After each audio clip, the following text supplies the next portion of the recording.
Ya está.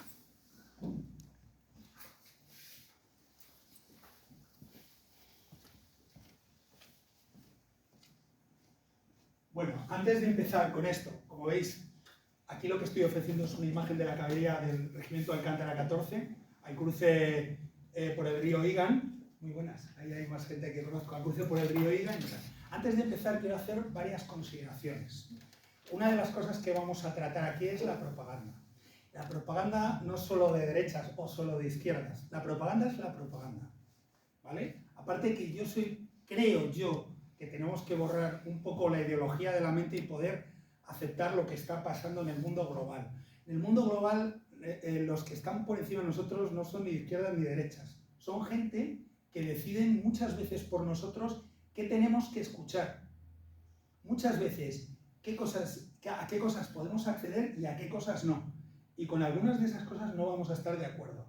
Entonces, borremos esa idea, porque lo que quiero decir a priori es que el próximo debate que tengamos, espero que sea quién quiere estar conectado y quién no quiere estar conectado. Que esa es la realidad de lo que está pasando ahora. Nos aproximamos, no solamente hemos entrado en el cambio de siglo ya de lleno, sino nos aproximamos a un momento de la humanidad en que nos van a hacer decidir. Socapa de decir, no, es que tú eres conservador, no, es que tú eres no sé qué, pero nos van a hacer decidir indistintamente, va a dar igual quien nos gobierne, ¿vale? Entonces esa consideración es lo primero que tenemos que tener antes de ver esto. Veréis que más adelante hay alguna viñeta cómica indistintamente, una de Mariano Rajoy y otra también muy divertida de Pedro Sánchez, porque me parecía gracioso que pudierais disfrutar también del humor, sin consideraciones políticas en el sentido actual, sino vamos a intentar ver las cosas desde fuera. Cuando se hace comunicación desde los gobiernos, que es propaganda, ¿vale? Lo que se está es transformando la sociedad. Ellos van a vivir siempre infinitamente mejor de nosotros, van a poder acceder al jamón serrano mucho mejor de lo que estamos cualquiera aquí. ¿Vale? Lo que nosotros promulgamos, ¿vale? No voy a contar nada absolutamente nuevo, pero lo que nosotros promulgamos es que tenemos que comunicar, o escribiendo, o dibujando, o hablando, o comunicándonos con nuestro entorno de alguna manera para poder evitar que esa transformación que es tan arrolladora como una carga de caballería, bueno, de estos hombres murieron más del 90% en el cruce del río Igan. En esa carga de caballería que se nos viene encima, ¿vale? Esa carga de caballería podamos frenarla en nuestro entorno. Va a ser muy complicado, pero nuestro combate, nuestra batalla, que es una batalla cultural, está ahí. Es una batalla no solo cultural, es una batalla de humanos, ¿vale? Porque ahora están los políticos, no, es que es la batalla cultural, es que no diste la... No. Es una batalla muy humana. Cuando el cruce del río Igan, este dibujo es mío, lo hice para un libro de Fernando Martínez Lainez, que se llama Mientras la patria exista, ¿vale? Yo se lo desaconsejé, hubiera sido mucho mejor llamarle Regimiento Alcántara 14 o Regimiento Alcántara o los acontecimientos, la carga de caballería del río Igan. Lo que hicieron es desalojar a un grupo de ametralladores rifeños que estaban al otro lado, no me acuerdo cuántas cargas hicieron, el caso es que murieron más del 90% de los caballeros aquellos, les consiguieron desalojar, y yo he tenido el honor de conocer a uno de los nietos de algunos de los supervivientes de infantería que protegió el Regimiento Alcántara 14. ¿Qué estamos contando aquí? Cuando vamos en la carga del Regimiento Alcántara 14, lo que estamos contando es la historia de una gran derrota, de un gran fracaso, ¿vale? Esto está en el entorno de los acontecimientos de Anual. Los acontecimientos de Anual mataron el equivalente a una división de soldados. 11.000 soldados murieron. Murieron además de todas las maneras posibles. Ametrallados, pisoteados, torturados, quemados, despellejados, de todas las maneras, descuartizados de todas las maneras posibles, porque digamos que no hacían prisioneros, más bien hacían prisioneros y los torturaban desaforadamente, con una absoluta crueldad, ¿vale?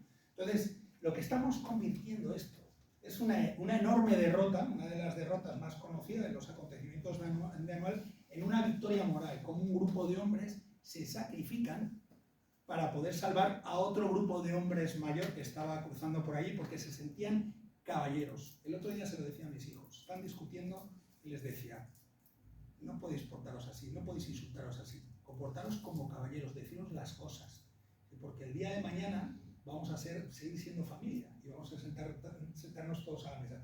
Mis hijos no son muy mayores, pero quiero que ese concepto lo entendamos todos. Cuando decimos caballero, no es un concepto antiguo, es un concepto que tenemos que decírselo, en vuestro caso, a vuestros nietos, a vuestros sobrinos y a vuestros hijos. Comportaros como caballeros, como vuestros señores, que fue una derrota, pero una victoria moral. Bueno, aquí es la carga, pero toma de frente. Esta fue luego la que fue la cubierta, ¿no?, del libro. Y aquí está la descripción de cómo fue. Bueno, fue un auténtico desastre con escenas que yo no entiendo cómo los españoles somos así, no hemos hecho una película de esto. Yo que sé, es una barbaridad. Uy, mejor que no, o sea, por favor. No, porque... No, hombre, Nos pondrán fatal. ¿Y por qué hacen una película sobre el Álamo, por ejemplo, y no la hacen sobre esto? Claro, la cosa García que es bastante fiel a la Porque el historia. único. Claro. Entonces, ¿por qué no cuentan que una de las columnas que por la mañana salen a primera hora, con la fresca, como quien dice aquí en el desierto, ¿verdad? Salen a primera hora pensando que no les iban a ver. Era una columna de 1000 hombres. Y retroceden hasta las posiciones, hacia el sur, ¿ves? Ahí lo señalan, hacia el sur, donde estaban las posiciones francesas, con la esperanza de que no les descubrieran. Y cuando les vieron los rifeños, empezaron a disparar. Retrocedieron hasta las posiciones francesas, no sé si fueron 800 kilómetros, perdieron 460 hombres, una cosa así, no pudieron recoger los cadáveres. Se abrieron paso a tiro limpio, para hacernos la idea, lo cual fue una heroicidad. Os cuento estas cosas porque esta es mi particular propaganda para defender la historia de España. Que no pasa nada, no hay que ser patriotero, simplemente, bueno, nuestra patria, nuestra humilde patria. Hay patrias mayores. Es decir, la verdad de la historia. Es conocer la verdad. Mira, estuve en Intereconomía y querían saber si yo era de derechas o de izquierdas. Y digo, ¿qué más da? Se lo dije, estaba con Rafael Núñez, que a lo mejor lo habéis visto, ahora ya no está. Y dije, ¿qué más da? Y si soy de izquierdas, ¿qué más da? Si lo importante es saber la verdad de la historia. Quien más me ha enseñado historia en mi vida es un tipo, no lo voy a mencionar el nombre porque, a ver, como os lo pienso presentar, no quiero que tengáis prejuicio. Pero fijaos, es el que más me ha enseñado de historia probablemente y me ha enseñado más de mi profesión, es un hombre muy de izquierdas que defiende a ultranza la historia de España. León Arsenal, que me invitó hace poco, es un hombre de izquierdas que defiende a ultranza la historia de España. En Cogolludo estuve con él. Luego estamos hablando de gente de compromiso. No estamos hablando de patria absurda, sino de compromiso con unos valores sociales que tenemos aquí como españoles, ¿vale? Y que hemos formado parte de una patria extensísima que llegaba hasta Manila, que era la perla de Oriente, y es lo que estamos defendiendo ahora. ¿Cuál es el modelo? Cuando Nicolás Maquiavelo, que aquí nos habla de innovación, si queréis os lo veo, nada más difícil de emprender ni más peligroso de conducir que tomar iniciativas en la introducción de un nuevo orden de las cosas. O sea, la innovación es complicada, es lo más difícil de entender por la cosa. Solo encuentra tibios defensores en quienes esperan beneficios de la nueva cosa que se está haciendo. Cuando todos los que hemos montado algún proyecto, algún negocio, sabemos que menos de 2 años no. Pero cuando hablábamos de la empresa de América, ellos sabían que menos de 20 años tampoco. Sin embargo, a los 20 años ya estaban montando universidades en el Nuevo Mundo. Es alucinante. Acaban de llegar al Nuevo Mundo, donde hacía 20 años se los estaban comiendo a ellos, porque se habían comido a sus compañeros en las pirámides aquellas de Tenochtitlán, y resulta que a los 20 años ya están montando universidades. 25, prácticamente, por ahí más o menos. Sorprendente. ¿Y de quién hablaba Nicolás Maquiavelo probablemente? ¿Cuál es la conjetura de quién hablaba? ¿Realmente el fin justificaba los medios? ¿O se pretendía un fin tan grande que no eran los medios, era el esfuerzo que teníamos que hacer común entre todos y concienciar a la gente? Incluso cuando se llegaba al Nuevo Mundo no se arrasaba, no era, los indios entraban dentro de los perexilios de los españoles que habían llegado allí. Españoles porque entre ellos se decían que eran españoles. No es que hubiera una patria española, es que en los escritos decían, eran españoles, y eran reconocidos por los de fuera como españoles. ¿De dónde eran? De la corona de Aragón, de la corona de Castilla. Bueno, no quiero hacer solamente patria, sino que entendamos que ¿qué pensó este señor? Pues este señor dentro de la estrategia, ahora vamos a hablar de propaganda, pero parte de la estrategia de su guerra, de su planteamiento geoestratégico, era las diferentes combinaciones familiares que se iban a dar, ¿vale? Armonizar eso era parte de su estrategia. Y lo curioso, que incluso Incluso podemos entender que Fernando fue un gran preservador de la corona de Castilla, siendo el rey de Aragón. ¿Por qué? Porque lo que quería es que aquello perdurara y se unificara junto con Navarra, ¿no? Era toda su pretensión. Aquí está toda su estrategia. Este árbol genealógico lo hice para el libro de Fernando. Tengo un libro de Isabel más interesante que habla de todos los Trastámara, pero no venía al caso. Esta es la combinación. Ahí en pequeñito veréis cómo llega al que sería su nieto Carlos. Es tremendo cómo se movió por toda Europa y cómo consiguió eso. Cómo consigue tener buenos generales. Aquí tenemos a lo que sería una cosa muy estereotipada de gran capitán. Este retrato es muy estereotipado porque además él era bastante calvo. No tanto como yo, pero bastante calvo. ¿Vale?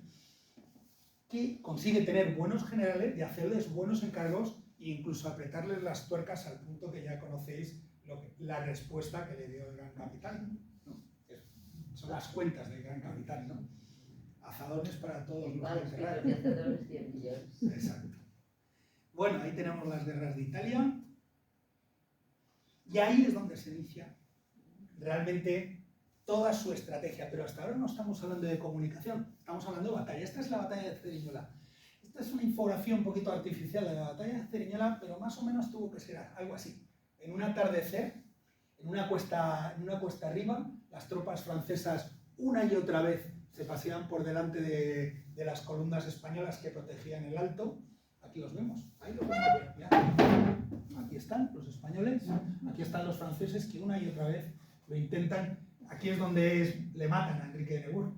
Están perfectamente atrincherados los arcabuceros, los espingarderos, y hay ballesteros también, perfectamente atrincherados detrás de un montón de estacas, que ahí se ven algunas, por ahí, si os fijáis, hay estacas, están perfectamente atrincherados. Es verdad que aquí no está bien contado cómo están los piqueros, que está un poquito más alto detrás en un talud, pero la oscuridad, el momento del día, fijaos qué estratega el capitán, el momento del día, el lugar, se hizo perseguir por los franceses.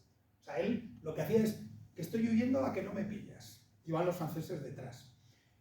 Enrique de Nemours, que sabía cómo se le gastaba el gran capitán, que ya había guerreado con él, dice, una batalla campal con el gran capitán, y sin embargo los nobles se le echaron encima, le dijeron que había que presentar batalla, que tenían 7.000 suizos perfectamente armados, que tenían la mejor caballería de Europa, que probablemente fuera cierto, y que iban a presentar batalla. Y ahí tuvieron la celada, mandó a la caballería ligera, los franceses entraron en el cebo, fueron detrás de ellos, entonces hicieron una curva por delante de donde estaban las posiciones españolas porque no las podían atacar. Y ahí fue un tiro al blanco. Y ahí la batalla casi se decidió. Fue decisivo. De esta batalla, lo digo para que tengamos conciencia, aparece lo que se llama el toque de queda, ¿no? El toque de... No el toque de queda, el toque cuando fallece alguien, ¿no? Lo que es el memorial del toque de queda es aquí, en esta batalla, donde se hace un memorial desde entonces a los muertos. También es la primera batalla donde, en batalla campal, campo abierto, no contra unas murallas, de esta manera se decide la batalla con arcabuces. Y desde entonces la historia cambia. Son los españoles los que llevamos a los campos de Italia la pólvora.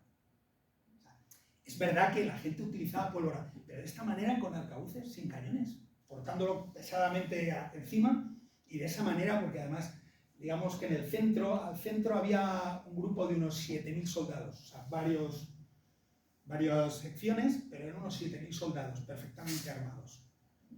Y sin embargo, la mayoría suizos. Saltan sobre ellos, llega un momento que se encuentran tan mal, están tan aprisionados por el fuego del enemigo, que ya saltan de las posiciones y se van a ellos. Y ahí matan muchísimos. El resto de la caballería ligera del campamento francés sale huyendo. Tengo infografías mejores que describen la batalla de Ceriñola, pero esta batalla es la que marca el principio del fin de las batallas tradicionales medievales, y empiezan batallas ya serias. Se utiliza la pica, se utiliza luego ya... ¿sí? Eso es la estrategia del fuego en movimiento, ¿no? El fuego en movimiento. O sea, Sí. que forma parte de la doctrina militar actual, ¿no? Exactamente. O sea, consiste en disparar, el proyectil que sea, y otros avanzan mientras se va avanzando el Pero proyectil. pasa una cosa muy interesante. Me he dado cuenta cuando hacía la presentación, me acerco ahí a estar contigo. Sí. Me he dado cuenta cuando hacía la presentación, así me muevo y no dormís. Me pasó el otro día, había alguien que estaba así en una presentación de un libro que hicimos que está muy bien, que es Asedios, que luego os enseño la cubierta. ¿Qué? Asedios, de José Luis Hernández Garbí. Asedios en las guerras de Flandes. Bueno, pues es que es una cosa un poco rara de entender.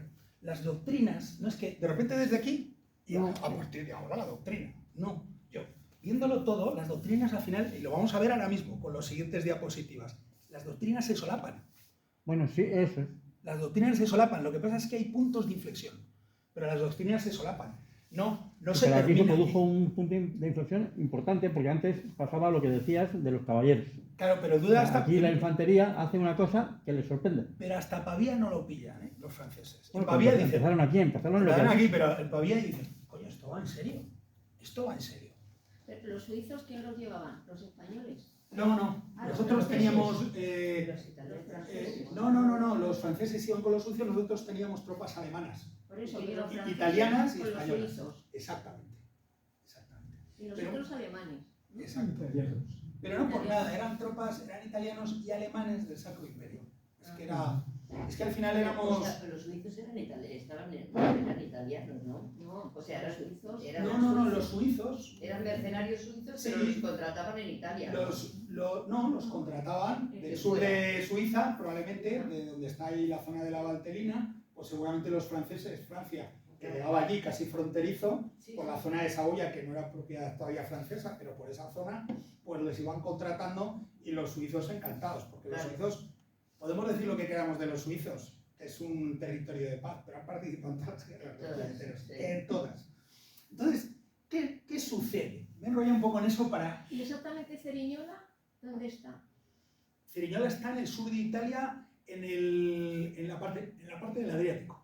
La parte Del Del Adriático. O sea, del por Adriático. debajo de Nápoles. Está por debajo de Nápoles, en diagonal, un poquito hacia abajo de Nápoles, Y, creo. y en el Adriático. Podemos ir para atrás. Vale. Yo creo que hay un mapa aquí. Sí, había un Mira, Ceriñola está por aquí. Ah, vale. Es aquí, Ceriñola. interior. Está como un poquito quizá en el mapa, está un poquito más allá, pero está por aquí. Ya. Entonces Nápoles está ahí, que yo no lo veo bien marcado, pero está ahí. ¿Está ahí o ahí? Ya me he equivocado.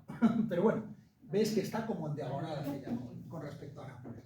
Pero esto no es lo importante. Fíjate, esto no es lo importante y sin embargo es trascendente. Tenemos que saber que es trascendente para saber que en Italia, que a partir de entonces, todo lo que iba a pasar en Europa iba a ser guerra y más guerra. Es la conformación de Europa. O sea, España defiende la espita. Es verdad que los franceses están dispuestos a quedarse con toda Francia. Además, los franceses, sí lo digo, nos va a molestar mucho, pero son especialistas en enemigos interpuestos. ¿Qué es un enemigo interpuesto? Yo me he inventado el término porque lo vais a entender perfectamente. Es decir, quiero acabar con España, pues pongo cañones en Argel y les vendo cañones a los argelinos y mando naos a los argelinos. ¿Vale? La jornada de Argel, la jornada de Orán, siempre había cañones. Refuerza al enemigo. Y mantienen la estrategia. Es decir, hoy en día los cañones que probablemente tengan en Argel sean franceses. Claro, como hacían, Y en Túnez, permitiéndoles que el Imperio Otomano estuviera en sus costas. Claro, por ejemplo, Cuando Felipe II. Francia tiene intereses económicos sobre temas energéticos hoy en día, y luego lo vamos a debatir con Enrique, que siempre tengo este debate de franceses, rusos, de no sé qué. ¿Con quién pactan los franceses hoy? O sea, ¿a quién le molesta a Francia? A Francia le molesta a la OTAN, ¿no? Porque Francia es el gran poder europeo, o quiere serlo. Siempre ha mantenido la geoestrategia desde el medievo, es increíble, no desde los carolingios. Pero si tenemos a los Borbones, que es una dinastía francesa, o sea, Claro, total. lo ha mantenido desde el principio.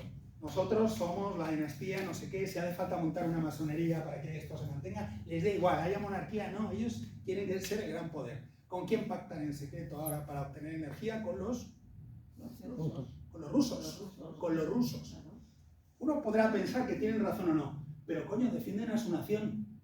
Son Bien hecho. feministas. Nos va a molestar, pero yo diría un aplauso por los franceses que defienden su nación. Ya me gusta. Coño, eso es lo que tendremos que hacer nosotros, los ingleses también la defienden. Coño. Hombre, y los Bueno. alemanes, todos.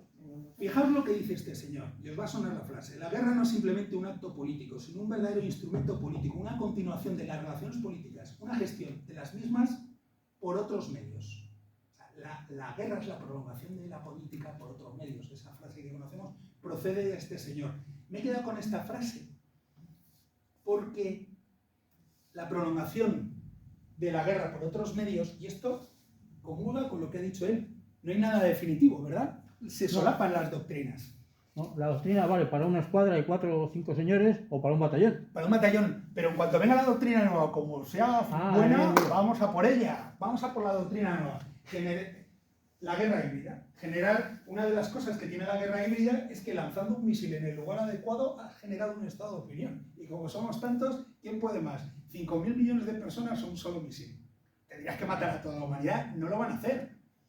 Porque claro, hay que ordeñar la vaca. Entonces, ¿qué es la guerra híbrida? Mirad, esto está sacado de textos muy comunes de Internet. Pero fijaos lo que dice. Entre otras cosas, puede hacer intervenciones electorales en el extranjero y en la influencia sobre la población en las cuales la influencia sobre la población resulta vital. ¿Vale? Indra es quien provee ahora mismo a unos cuantos países de Hispanoamérica de la tecnología para poder llevar a cabo las elecciones. Pero es que Indra es la que nutre al ejército al 35% de las aeronaves, al menos hasta hace unos 5 años, de las aeronaves del mundo, con la tecnología, con los ordenadores de vuelo fundamentales. Una parte de la informática que llevan es de Indra. Y se le ha quedado el PSOE. Yo no he dicho nada. Yo digo que si se la queda el PP, también mal. Claro, eso tenía que Yo ser- digo que si se la queda quien se la quede, mal. Porque ¿de quién es Indra? Es nuestra, no es de los gobiernos. Por eso, y es más nuestra, si es, fijaos lo que voy a decir, y digo, no es verdad, si es más, ¿de quién es la leche la asturiana? ¿De quién es la leche asturiana? Es nuestra, es española, es la leche asturiana. ¿Nos daría pena que desapareciera la leche asturiana? Claro. ¿Nos daría pena que desapareciera Indra? ¿Puede desaparecer Indra porque cada vez que interviene un Estado sobre una empresa privada acaba triturando? ¿Qué pasó con Ya? El Ya, ¿qué pasó con el Ya? Claro, que es el problema de El que... Diario del Sol. El problema de que se apropien es que pueden venderla. Y hoy es de aquí y mañana es de Bill Gates. Fijaos, no estoy haciendo política, vosotros diréis, está haciendo política, ¿no? No, Os no, estoy invitando no, no, a que a todo el mundo digáis, vamos a fajarnos. Vamos a fajarnos. No a pegarnos en la calle. Yo sí, porque tengo todavía edad. Vosotros no. Yo sí, además hago deporte, he echado un poco de tripa, pero oye, estos 4 kilos de la Navidad, me subo el pantalón y ya está. Bueno, esta es una de las cosas que tiene. Pero fijaos lo que dice. Viene a dar por superada la guerra asimétrica, es decir, de ejércitos convencionales contra fuerza insurgente o ejército inferior. Fíjate, ya han cambiado de estrategia. Ya no hay 2 contingentes que se enfrentan o en campo abierto en la selva. Porque había cambiado, estaba la guerrilla, decía, pero más o menos no deja de ser, ya no existe eso.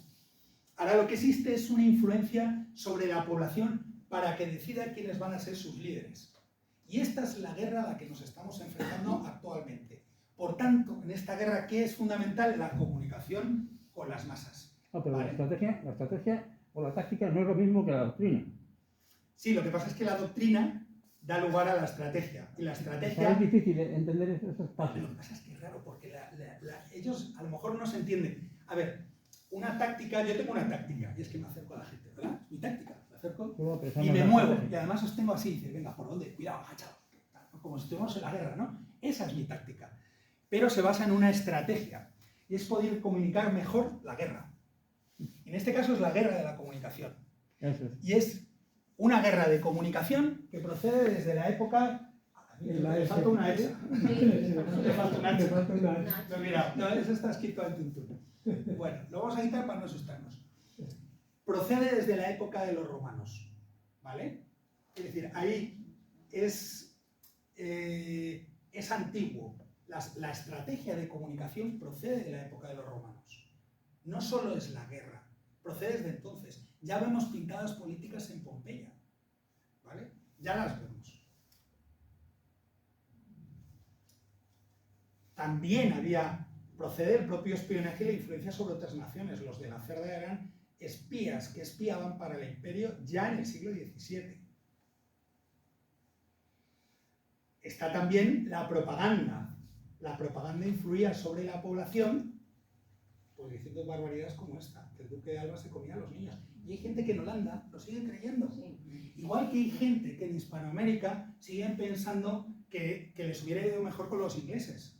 Sí, yo el otro día lo tenía que decir, dice, ¿por qué le veo también a Estados Unidos? Dice, porque empiezan a ser morenos desde hace 40 años. Dice, pero hasta entonces eran todos rubios. Habían exterminado a toda la gente de dentro de las posiciones fortificadas que tenían ellos. Cuando nosotros lo que queríamos, como íbamos 4 gatos, lo que queríamos es que la población indígena también estuviera dentro y hacer casamientos católicos con los diferentes, hasta el punto que los dragones de Cuera, que ahora los veréis por aquí, eran la mayoría mestizos y hablaban perfecto castellano. Y bueno, pues eran españoles, pues simplemente con piel oscura. Aquí no lo cuento, pero cuando Gálvez va a proteger, ¿cómo se llama? Baton Rouge, va a protegerlo y se mueve por todas aquellas zonas, hay escritos franceses que explican cómo era el ejército de Gálvez. Y el ejército de Gálvez era un ejército colorido, y lo contaban, era sorprendente. Había batallones de negros, había batallones de mulatos, al lado a lo mejor había una compañía de castellanos, luego había unos indios que eran indios de pura cepa. Los tlaxcaltecas ya sabemos que la batalla de Cagayanes, que eso en Filipinas, por poner otro ejemplo, ¿no? La batalla de Cagayanes, aquello tuvo que ser muy pintoresco, porque se enfrentaba una tropa de castellanos, había hasta palentinos. ¿Cómo no va a haber palentinos? Ese de castellanos. Claro. Pero por poner un ejemplo, ahora hablamos de castellano y nos parece eso, eran de Madrid. No. Burgos, Valencia, todo. Valladolid, todo. Zamora, León, y Sevilla. y luego las dos Extremaduras. Logroño también. De Andalucía también. Claro. La corona de Castilla. No, y si van de Bilbao también eran castellanos. Catalanes. Y catalanes y tal. Quiere decir, en una tropa así densa de españolos, como nos llamaban cuando íbamos a Italia, a mí por lo menos, y tú eres español. Bien, en una tropa densa de españoles, al lado estaban todos sus hijos o familiares o mezclados criollos. Había un batallón de criollos. En Cagayanes, en Filipinas, y al lado había unos 600 transaltecas. De pura cepa, pero vestidos si podían, con petos, armados al estilo español, incluso con espadas. ¿Qué tenían enfrente? Enfrente tenían samuráis, tenían ronin, que ya sabes que son samuráis sin jefes, ¿vale? Y tenían piratas chinos. Y se enfrentaron dos ejércitos muy coloridos y al final pues acabaron ganando los españoles, pero un poco en una situación complicada, ¿no? Sin ayuda, por decir así. Bueno, ¿qué es lo que veis? Que toda esa estrategia se va manteniendo a través... Mira, os he cogido este retazo, que es de un libro de José Luis Hernández Darby, porque quería contaros que una de las cosas que acaba con el reinado Borbón y permite la entrada de los franceses aquí, son los acontecimientos, el motín de Aranjuez. ¿Vale? Detrás de todo eso, fijaos lo importante, que es la agitación y propaganda, que tenemos dos datos. Por un lado, el ejército francés, que por los acuerdos, habíamos 40.000 soldados en España, por los acuerdos, es que eran nuestros aliados, coño. Tenemos que entender, cuando sucede aquello y nos ponemos tan chulo, dices, este Godoy no tenía ni idea, ¿cómo se deja hacer esto? Esto es ¿por qué hacen esto tan raro? Que parece que están reñidos, no se sabe qué pasa. La pregunta es, ¿qué haces? Imagínate que estamos en la OTAN. ¿Qué hace la OTAN si de repente Estados Unidos se convierte en un estado comunista revolucionario? Se convierte en un estado tan exagerado como Venezuela. Así. ¿Sabes? ¿Qué haces tú? ¿Qué hace España? Pues intentar mantener un poco las formas. Porque había mucha interdependencia en ese momento. Entonces, cuando sucede lo del motín de Aranjuez, hay ya 40.000 soldados en territorio español, 40.000 soldados franceses. Pero además de eso, habían traído de Francia, grupos de revolucionarios, carbonarios, gente, a ver, que aquí los podíamos calificar de extrema izquierda o extrema derecha, no voy a decir partidos, sino gente absolutamente extrema, las habían traído de Italia para revolver las aguas. Entonces, en esas situaciones en las que se encuentra España. Así que cuando lo leáis, no leed la superficie, pero daos cuenta que lo que había soterrado era un ambiente de, ostras, que esto se nos está yendo de las manos. Bueno, y ahí ya finalmente el otro medio de la guerra ya sabemos a dónde llega, hasta Trafalgar. La comunicación de masas. Bien, ahora es más intrusiva, ¿no? Fijaos, hemos hablado de la guerra, ¿no? Llevamos todo el rato hablando de la guerra y nos estamos adentrando en una guerra que ya no es una guerra armada. La guerra antes, yo lo decía el otro día en una charla que di en público con José Luis Hernández Garbi, la guerra antes olía a pólvora, olía a barro, a basura, a detritus, a ser humano, a ratas, olía a todo eso, ¿no? Era como la densidad de la guerra, ¿no? Ahora mismo la guerra no tiene olor. Estás en casa. La guerra la tenemos en casa. Esto lo hemos comprobado durante la pandemia. Que había gente, estamos en guerra y estamos en la pandemia, no pasaba nada. Si no nos quitaban Netflix, no iba a ocurrir nada. Si había wifi, no. O sea, yo soy de los que creo que las próximas elecciones la va a ganar alguien que proponga tener la wifi gratis, tener Netflix gratis. Lo incluimos en los impuestos. Oye, podéis intervenir, que yo hablo mucho y de corrido, si queréis decir algo. Generando todo tipo de estados de opinión. Bueno, esto es una ilustración que hice para un proyecto con Paco Álvarez. Y además os lo he puesto para que veáis que hay variedad, que no es todo mundo, ¿vale? Y confusión y disconformismo, por decir una palabra que casi no existe, ¿vale? Ahí como diciendo, bueno, ¿y ahora qué hacemos? ¿Qué hacemos? ¿Por qué estamos así? ¿Qué está sucediendo? Pues eso está sucediendo porque hay alguien detrás que nos está persuadiendo. Nos la está colando, joder, cómo me gusta eso. Nos la está colando, tío. Cuidaos, que ese tío nos la está colando, ese de allí de fondo. No sabemos quién es, pero ese tío nos la está colando. Unos dicen, son los rusos, otros dicen, no, los Estados Unidos. A ver si son todos. Yo que soy de los que creo que la guerra de Ucrania es una guerra pactada, pienso debatirlo con Enrique, que está allá al fondo. Se ríe, me cae muy bien Enrique, que lo sepáis, ¿eh? Las mejores cervezas con Enrique, que lo sepáis, ¿eh? Eso hay que decirlo. ¿Te dejaba hablar, Enrique? Bueno, nos tiramos así, hablamos a la par. ¿No? Bueno, a ver, pero fijaos, la persuasión, joder, leeroslo por encima. Mientras yo os voy contando cosas, leeroslo por encima. La persuasión es todo eso. Estamos en casa, en una guerra absurda, que no era una guerra, que simplemente no podíamos salir, y mientras veíamos un Netflix nos parecía que estábamos en una trinchera. ¿Por qué? Porque nos sentíamos persuadidos y eso nos ponía en guerra con nosotros mismos. Veíamos a Fernando Simón, bueno, depende, un día salía Fernando y el otro Simón. El día que tengo un dibujo de él, si luego puedo lo enseño, creo que lo tengo aquí. Un día te decía una cosa, otro te decía otra, decías, joder, hay que atenerse. Fijaos lo que ha sucedido ahora, fijaos si es persuasión, que han dicho, China está en el peor momento de la pandemia, vamos a abrir las fronteras. Y dices, a ver cómo se come esto. ¿Qué hago? ¿Les voy y les cruzo la cara? Y digo, ¿vosotros qué sois? O sea, en el peor momento, presuntamente, de China, resulta que abre la frontera. Por favor, o sea, da que pensar. Bien, ¿qué entra dentro de la persuasión? Yo os estoy persuadiendo para que me escuchéis. Pero de verdad puedo entender perfectamente que en un momento dado, con un orden, digas, oye, no estoy de acuerdo contigo. Y lo podemos debatir. ¿Vale? Os estoy persuadiendo para que luchéis hasta conmigo si no estoy de acuerdo. ¿Vale? Esa es mi persuasión, es que seamos libres. Esa es mi persuasión. Os persuado de la forma atractiva. Me he pegado una buena ducha, tenía la barba así, me la he recortado un poquito, cuando se me cae el pantalón me lo subo porque es que, joder, se me ha hecho estragos las navidades. ¿Vale? Os persuado de esta manera, con amistad, con cercanía. ¿Vale? Pero la persuasión tiene muchos contenidos. Fijaos, contenidos racionales, os doy argumentos. Aplicamos la lógica. Mi retórica no está mal, muy mejorable. A veces digo tacos, ¿vale? Intentamos un método científico. Nos estamos acercando a la prueba de que nos están persuadiendo y de qué está pasando, en qué consiste la propaganda. Nos estamos acercando, hemos ido desde la guerra así y ahora vamos acercándonos hacia el objetivo, poco a poco, ¿vale? Atiendo a cosas emocionales. Hay una parte de seducción, de decir, bueno, os ha gustado, ¿no? Esa parte, ¿no? Pero lo que no os hago es propaganda, tíos. Eso no os lo voy a hacer. Yo no pertenezco a nadie. No tengo nada. Estoy intentando propagar en el mejor sentido.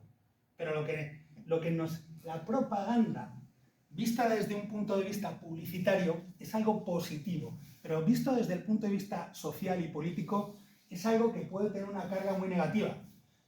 sobre todo cuando estáis llevando a los lemming al precipicio. ¿Entiendes? Entonces, tenemos que tener cuidado con qué nos propagan, por qué nos propagan, si es buena o es mala. No toda la propaganda es mala. Hay veces que yo estoy convencido que los políticos nos tienen que mentir para que no ocurra algo catastrófico. Pero es que la mayoría de las veces que nos mienten es para que no les ocurra algo catastrófico a ellos. Exactamente. Esa es la sensación que tengo. Otras técnicas. Decepción. Me habéis decepcionado. No me habéis hecho caso. No habéis salido a manifestaros. Hipnosis. Hacerme caso de esto. Mirad atentamente a este ratón que tengo aquí. ¿Sabes? Quiere decir, hay muchas maneras de persuadir a la gente. De persuadir, y una de ellas es la propaganda. Ya estamos centrando el tiro. Bueno, estos son dibujos cómicos que tenía. ¿Y qué es la propaganda? ¿Vale?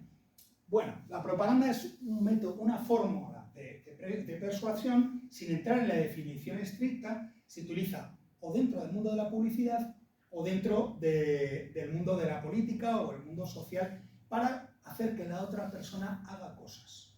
Aquí Mariano Rajoy le dice al otro, le persuade, le dice, oye, me viene de perlas lo del Brexit, porque ahora presenta, seguro que ganamos los dos. Seguro que por teléfono le dijo esto al otro, al camarón.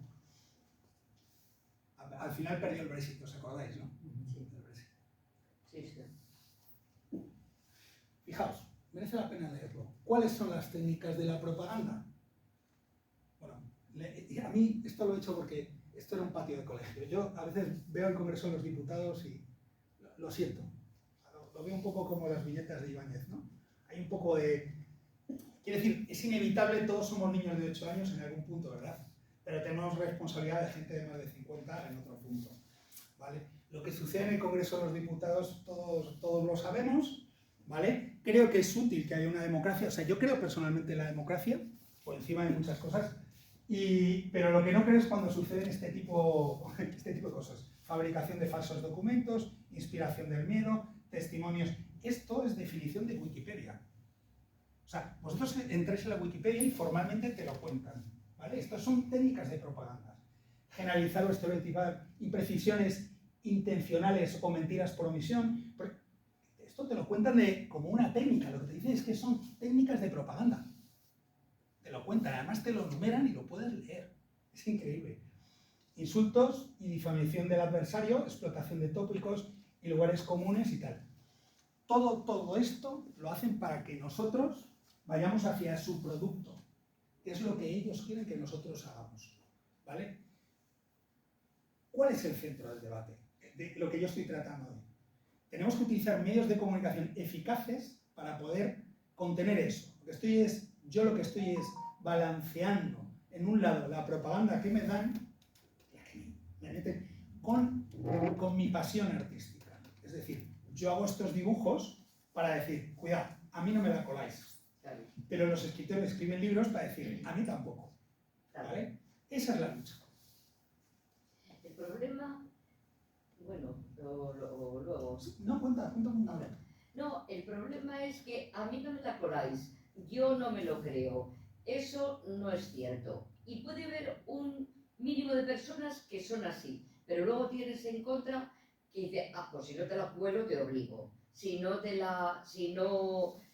me haces caso, tengo a todos los medios de comunicación compraos para que me vendan lo que yo estoy diciendo. Y de alguna manera es que te impiden manifestarse. Mira, hasta ahora es así. O sea, yo puedo no estar de acuerdo, lo digo de Enrique, lo digo con todo cariño porque él se ríe, además, como me gusta que se ría, pues se lo digo. Claro. Pero seguro que vamos a tener oportunidad de debatir en algún momento, tomar una cerveza por ahí y decir, joder, Ricardo, no digas estas cosas en una presentación en público, y debatimos, ¿no? No, Y jugamos un poquito al teléfono estropeado, porque yo me he enterado que no sé qué, podemos jugar a eso. Hasta ahora es así. El problema es que es cuando empieza a ser así. La persuasión, claro. Todos miran hacia el mismo sitio. Sí, el pensamiento único. Y no hablan por teléfono. Todos miran hacia el mismo sitio. Fijaos que no lleva escudo, lleva el COVID en el centro. El pensamiento único. Claro, ese es el problema. Y eso puede suceder. Y además si piensas individualmente, te imagino, te difamo, te pongo... 1984. 1984. 1984. Claro.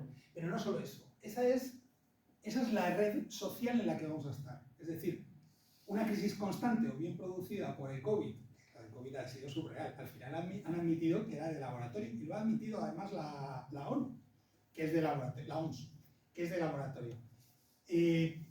No lo han contado mucho, no saben cómo ha sido, eso sí, pero saben que es de laboratorio.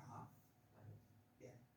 Quiere decir, estamos asistiendo a una guerra en que se han disparado los precios y que hacen las cosas que si necesitan dinero hacen más dinero, por lo tanto se aumentan muchísimo más los problemas de inflación. Vamos a ver qué pasa, ¿no? Entonces, fijaos bien, un líder de la propaganda, ¿qué es lo que tiene que hacer? ¿Y qué es lo que enseñan en las universidades? Esto es lo que enseñan en las universidades, que es el método Richardson, ¿no? Paso 1, examine su situación. Paso 2, enfrentar las 5 barreras, 5 obstáculos que plantean los mayores riesgos. Pues las relaciones, la credibilidad, descalces de comunicación, sistemas de creencias, los intereses y las necesidades. Es decir, te enfrentas a las 5 barreras, por decir así. Haga su tono, haga que la gente le escuche. ¿Cuál es tu tono? No entiendo por qué hay gente que no opina lo que yo. Ese es el tono, ¿no? Vamos a pensar eso, ¿no? Y asegúrese sus compromisos. Vale. Ese es el líder actual y eso es una definición que te puedes encontrar ahora mismo en cualquier sitio de internet, perfectamente. ¿Vale? Esto es lo que tiene que hacer un líder. ¿Qué sucede? Que esto sucede desde la antigüedad. Es verdad que el líder hace esto desde la antigüedad. Lo que pasa es que los medios tecnológicos ahora mismo son mayores, como vamos a ver más adelante. Eso lo hago para que os riáis. ¿Vale? Tened en cuenta que antes he puesto a Rajoy, para que nadie se ponga a hostia. Bueno, este es de un libro que hicimos muy chulo para un irlandés que le interesa mucho los temas romanos de aquí. Y sabemos que todo esto sucede desde tiempo inmemorial. En Roma hay pintadas políticas, habíamos dicho antes, en Pompeya, aunque vemos el acueducto está desde Pompeya. Esta es una cubierta de un libro. Este pertenece a un libro de gladiadores. Y cuando todo no funciona, pan y circo. ¿Verdad? Eso es lo que está sucediendo. Hemos hablado de las técnicas de propaganda. A ver, no es una charlatanería. Hemos hablado de verdad en las técnicas. Yo lo hago con humor, pero estamos hablando de técnicas de propaganda que podéis buscar perfectamente e informaros. Y no solo técnicas de propaganda, sino cómo se tiene que comportar un líder propagandístico, propagando mensajes y difundiéndolos, ¿no? ¿Cómo persuade? Persuasión, le falta una S.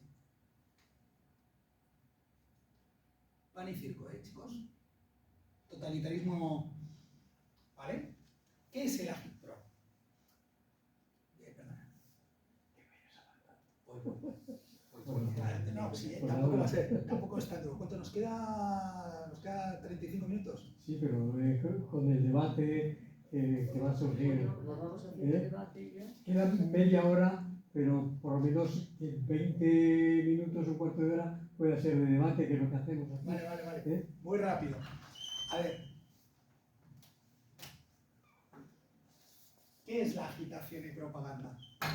Me hizo gracia porque este término lo busqué después de haber hablado con uno de los escritores que se había retirado de televisión. Es un tipo mediático, ¿vale? No voy a mencionar qué, porque además como es mediático lo conocéis. Y me dijo, me he retirado de televisión porque estoy harto de la agitprop. Y entonces cuando ya lo busqué. Agitprop es tan simple como agitación y propaganda. Y hay organismos muy decididos a ellos. Quiere decir, los estados tienen grupos de asesores que se dedican a ello. No solo te asesoran en cómo lo tienes que hacer, sino cuando tú tienes 500 asesores, lo que quiere decir es que hay una cúpula directiva de unos 10 o 15 asesores, es piramidal. Y el resto son grupos que se dedican, Twitter, Facebook, se dedican a diferentes redes sociales. Bien, pero ¿qué sucede cuando la propaganda se utiliza para el mal?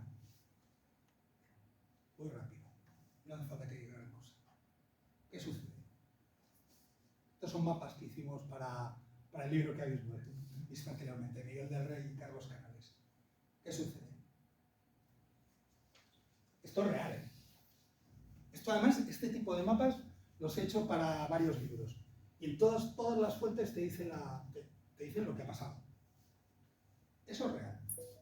Claro, los que han estado menos tiempo han matado 7 millones, los que han estado más tiempo han matado 100. ¿Cómo hay que combatirlo? Si ellos nos dan una imagen, nosotros le damos el dato. Eso es arte contra propaganda. Esto es el arte contra la propaganda. Nosotros le damos el dato. ¿Cómo lo hacemos? Cotidianamente.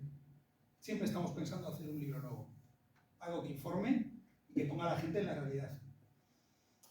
En la campaña de las 100 flores, bueno, esto fue, os lo cuento, lo paso rápido, pero lo cuento así, delante justamente de los campos de reeducación que tenían aquellos que han admitido que en el 2018 han admitido que los tenían todavía. Estoy hablando de China. La China que mucha gente dice que es democrática. Bueno, No se puede ser tan ingenuo. Y que a ver si se convierte en la principal. Bueno, pues potencia. si ellos me dicen esto, ¿sabéis cómo fue la campaña de las 100 flores? La campaña de las 100 flores, lo que ellos promulgaban era que la gente hiciera críticas sociales, incluso en las universidades pusieron carteles que no les gustaba cómo iba el sistema chino y tal, y aprovechar en esa ocasión para capturar, ¿sabes? Y detener a todos los opositores y llevarlos a campos de reeducación y liquidarlos. Y esto pasó en China, y pasó así de claro. Fue hacia el año 55 por ahí. ¿Vale? ¿Cómo lo combatimos? Cuando la revolución cultural era. Sí. ¿Cuál es el nuevo campo de batalla? Fijaos, estos son datos de hace ya 4 años. Cada minuto yo diría que se están creando del orden de las 1200 páginas. Si es que es así. 1200 páginas. Es decir, en este rato, multiplicad. En 60 minutos solo hay que multiplicar. ¿Qué sucede? Que la nueva Guerra Fría se está. Esto es un hecho. ¿Cómo se están armando para la Guerra Fría? Fijaos. Alibaba. Y hay gente, hay prescriptores en contra de Amazon. O sea, hay gente, yo lo he visto, prescriptores que dicen, no, es que Amazon te está engañando, no sé qué, empieza a hablar mal de Amazon, luego ahondas, es un tío que está pagado por estos. Ellos, que son un Estado, se comportan como una empresa privada a nivel internacional, pero a nivel nacional, ¿verdad? Es un totalitarismo. Si no queréis llamarle comunismo, porque en el pasado yo tengo amigos comunistas fantásticos que lo que quieren es simplemente que la gente viva bien, ellos son un totalitarismo. Le llamamos así y nos quedamos tan panchos, ¿vale? Porque así nos entendemos, ¿vale?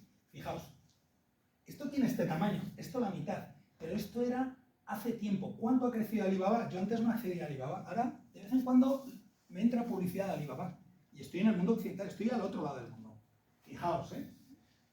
Es verdad que tiene la mitad de capitalización, la mitad de extensión. Esto hace 4 años, pero después de la pandemia, Estados Unidos retrocedió. Pero el único país que crecía en plena pandemia fue el país que creó la pandemia. Claro, no por nada, porque yo seguí las cifras, están creciendo al 1 al 2%. Que no es crecer mucho, pero era crecer. Hombre, se les compraba todo ahí. Efectivamente. Hombre, se les compraban las mascarillas, Todo. todo. Pero fijaos, esta guerra empezó hace tiempo. O sea, la mayoría de los países occidentales, como son tan baratos, decidimos trasladar nuestras fábricas allí. Exactamente. Vale. Y Y esta comunicación no es una ironía, es una comunicación real de Apple. O sea, esto es real de Apple. Lo hizo, no irónicamente, lo hizo porque dijo, joder, qué bien, ¿no? Y eso es diferente. Apple. Sí. Tiene esos servidores allí. Uno de los problemas que había, pues es el problema de WeChat. Uno de los problemas que ha tenido WeChat, por ejemplo, que ya sabemos que WeChat y la mayoría de las herramientas, como, no lo diré ahora, como la red social TikTok y tal, están absolutamente espiadas por ellos. Pero por China, por la India, por India. No, vuelvo a ver, por China. China. TikTok es una red social china. Y WeChat también. TikTok es Y China. WeChat también. Entonces, mira, si queréis, creo que aquí atrás lo pondrá. Pero TikTok es muy conocida y esa es China. Sí, es China. China. ¿Vale? Aquí no lo ponen, pero... Mucho. Bueno, Yo no la uso. ¿qué sucede con esto? Ya. O sea, lo que a mí no me preocupa a los chinos son muy majos, yo tengo amigos chinos, tío, son gente estupenda. A mí lo que me preocupa son los gobiernos, el uso antiético, ¿vale? Claro, Contra toda ética que hacen los gobiernos. ¿Qué hizo en Cachemira? Pues mira, en la India, en Cachemira, como hubo un levantamiento, porque el precio de la gasolina era más alto, lo que hizo es dar de baja todas las páginas, le dio el botón, porque hay un botón, yo no lo sabía, hay un botón y solo podían acceder a 100 páginas oficiales, no se podían informar de otra manera. De manera que evitaba que la gente por las redes sociales se pusiera de acuerdo para hacer revueltas. Eso es lo que hicieron en la India. Así de claro. O Irán es responsable de un montón de ciberataques a una empresa en concreto, liquidó, no sé si del orden de los 25 ordenadores, o los fundió. Claro, no, claro. Una multinacional. Y en general lo que estamos asistiendo es al divorcio, no, asistimos anteriormente al divorcio de las naciones y al nuevo casamiento. Se divorció Trump y ahora se han casado Biden y se han casado desde Davos, desde el foro de Davos. ¿Cuáles son las herramientas fundamentales? Pues las que son beneficiosas para nosotros, la que permite que yo esté ahora con vosotros, estén las luces encendidas y todo funcional, ¿vale? Son máquinas que funcionan, son las mismas herramientas que nos pueden llevar a una situación de caos en un momento dado. Tenemos que estar preparados psicológicamente. ¿Y qué herramientas son? Bueno, pues fundamentalmente el móvil manda datos constantemente, no, todos los dispositivos electrónicos, prácticamente todos los dispositivos electrónicos que lleven chip, manda datos constantemente a servidores que están en diferentes lugares del mundo. Los de Samsung mandan a Samsung y los que tienen servidores en China, como el caso de Apple, pueden mandar a la costa este de los Estados Unidos o a China. Y son datos que ya sabemos que China ha saltado en ocasiones. Esto corresponde, fijaos que ahí pone viviendo con máquinas, esto corresponde a un ciclo de conferencias que haya en algún sitio. Pensemos que a China ya se haya pillado en alguna ocasión poniendo chip en alguno de los ordenadores que fabrica para que le mande información. Curiosamente, esos se los vendieron a través de Dell al sistema de defensa estadounidense. Y lo descubrieron. No están hackeando, están descubriendo información. Hombre, y también crítica. Huawei también dicen que hace Sí. cosas muy raras. Sí, no, está conectado a los servidores de allí, manda información constante. O sea, si tú tienes un dispositivo, cualquier dispositivo susceptible de haber pasado por China puede tener eso. O no. Tampoco hay que... No podemos Estar estar... agobiados, sí. No podemos ir agobiados. Pero es que ahora se fabrica prácticamente todo en la India o China o... Este disco duro seguramente haya sido fabricado en China. Claro. Es que estuve viéndolo con mi hijo el otro día. Y Porque Samsung, Nokia, todo eso se fabrica en China. contra 5 dispositivos que había en casa, uno de ellos había sido fabricado en Tailandia y los otros 4 en China. Pues si queréis hacer la prueba y a lo mejor siempre hay una proporción y a lo mejor se cuela algún alemán, pero En la India también, ¿no? También se fabrica. se está fabricando, eso es lo que le dije yo. Y dice, seguro que hay cosas hechas en Bombay, no sé qué y tal. Y lo miramos y no había ni uno. ¿Por qué? Además es que eso hay que entenderlo muy bien. ¿Por qué? No me quería parar mucho a esto, pero lo cuento.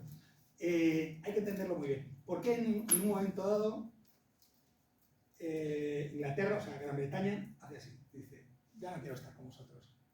O sea, ¿por qué las fuerzas de marea le llevan a eso?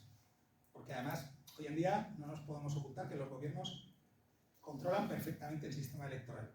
Y más o menos permiten que haya una alternancia. Pero, ¿por qué de repente dicen, no, nos retiramos? Nosotros ya no jugamos a esto. Ellos han calculado tener un mercado de 1.750 millones en toda la Commonwealth, su propia fabricación, se distribuyen a ellos mismos, no dependemos de China, se quedan fuera. Como son el socio fundamental de los Estados Unidos, tienen su base además en el Índico, que es la de Pedro García o de, bueno, una de estas, ¿vale? Entonces, digamos que ellos tienen su propia geoestrategia y tal. Bueno, aquí este es un vídeo que os enseñaré después. Este es cómo manejan todo el tema del Internet de las cosas, está muy bien. Amazon tenía preparado todas estas tiendas, al final lo han parado, claro. Pero esto eran las tiendas físicas donde comprabas comida, y como veías que a tu dispositivo inmediatamente te llegaba el saldo y tal de lo que estabas comprando. Eso significa que cualquier cosa que hicieras dentro de la tienda era registrada por el Internet de las cosas y por grandes servidores de Big Data y inteligencia artificial. Quiere decir que estás sometido al control de los servidores que sean. O sea, tú cuando aceptas perder tu privacidad en favor de una red social, estás pidiendo eso. No os voy a enseñar vídeos porque vamos rápido, ¿os parece? Pero en Internet de las cosas, que lo pasaba así de puntillas, es eso. Hasta el punto que hoy en día empresas como alguna Neuralink, como la empresa de Elon Musk, ya ha hecho experimentos para conectar nuestro cortes con dispositivos exteriores. ¿Ya existe eso? Ojo, Google también lo está haciendo. Tiene también una empresa que hace eso. Pero conectar un Sí, chip sí, en sí, el cerebro para Y que... están pensando en la gente que en un futuro será de vuestra edad, es decir, en gente que no está tan lejana como yo. Están pensando en este tipo de población, en los de Baby Boom están pensando eso, ojo, que bien estaría incorporarle eso. Pero eso sería como con una vacuna o de alguna manera especial. No, eso te lo incorporan. A ver, O sea, tú te prestas olvidemos voluntario. lo de las vacunas. Mira, yo mi opinión con lo de las vacunas Yo- es que, ¿para qué te van a poner un chip? Si en cuanto Telefónica te diga, te ponemos un chip gratis y te damos un seguro por 5 euros baratísimo, seguro médico, a cambio de que tengas el chip constantemente conectado. Yo digo, pues no pasa nada, si llevo el móvil cerca, ¿por qué no voy a poner un chip? Esto es lo que va a pasar, Ya. ¿vale? Esto está pasando en Dinamarca. Bueno, ya está pasando. Claro, está pasando, entonces La gente lo paga todo con lo tarjeta, vamos a, controla claro, lo seguro. vamos a hacer alegremente. Va a haber mucha gente que dirá, lo tengo aquí, así, y pagar así, porque hoy no tengo saldo. Ya está. Así será. Y la influencia de toda esta, de todo este, lo estoy yendo rápido, todos estos avances tecnológicos, pues nos lleva a que cosas que serían graciosas, todas estas están hechas de manera manual, por decirlo así, ¿no? Esta está hecha en acuarela, está para un libro de duendes de hace un montón de años, que hice hace 30 años. Hoy en día, pues te hacen reinterpretaciones con inteligencia artificial. Ya no vale la acuarela. Chico, Ricardo, tu trabajo se ha acabado. Ya no tienes nada que hacer. Sí, seguro que ella lo va a hacer. Bueno, cuando hablamos de la primera parte de la guerra cultural, ¿vale? Aprovecho para hacer autopublicidad, pero no solo para hacer autopublicidad, sino por el gracejo de que el otro día, en la otra reunión, llevamos galletas de Isabel la Católica para que la gente las probara. Bueno, quien inicia realmente, ya paso de pantalla, os lo cuento porque es un divertimento que he hecho para que, por favor, tenga la gracia de pensarlo. Quien inicia realmente la revolución, la globalización, la reina que inicia la globalización de todo esto, era una mujer mucho más llana de lo que podemos pensar, era una castellana de por ahí, que es Isabel la Católica, ¿vale?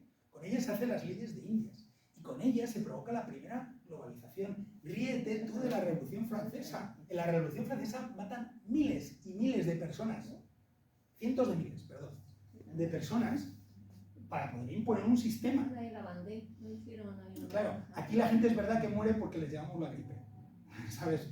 Pero no mueren porque los exterminemos a bocajarro y de esa manera. La bandera además recomendaba matarlos.